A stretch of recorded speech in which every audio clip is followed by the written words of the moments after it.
Following the discovery of penicillin in 1928, antibiotics have saved millions of lives around the world, and the average life expectancy has increased considerably. But the wealth of these miracle drugs is not only a success story. The bacteria have fought back, and today we see an alarming trend. The number of multi-drug resistant bacteria has grown dramatically over the last decades, resulting in thousands of deaths due to infections that cannot be cured. What happened? The massive use of antibiotics has stimulated bacteria to develop resistance mechanisms in order to survive. For many years, we did not know enough to take this global threat seriously. And although awareness and involvement has increased, much damage has already been done. Antibiotics are often prescribed unnecessarily for infections that are likely to go away without treatment.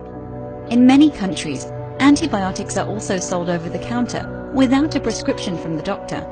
At the same time, in many low-income countries, lack of access to antibiotics actually causes more deaths than resistance. Multi-drug resistant bacteria spread within hospitals as a result of poor infection control, and also between people in the community. Bacteria know no boundaries, and extensive international travel and trade help resistance to spread from continent to continent.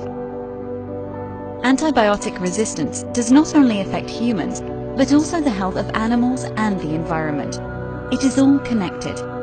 The unpleasant truth is that scientists have not come up with a new class of antibiotics since 1987, and we are about to enter a new era where many commonly used antibiotics have lost their effects. Modern medicine relies on the availability of effective antibiotics. Without them, it would be too risky to perform organ transplants, cancer chemotherapy, or even common surgical procedures such as hip replacements. Care of preterm babies would also be at higher risk for untreatable infections. Resistance is costly, both for the individual and for society. By 2050, the number of deaths due to antibiotic resistance could reach 10 million per year, and thus exceed the number of people who annually die from cancer today. Antibiotic resistance has been considered as dangerous and deadly as terrorism and global warming. Are we heading towards a post-antibiotic era? We cannot reverse this frightening trend, but we can slow it down. And all of us need to change our behavior to the fight against antibiotic-resistant bacteria.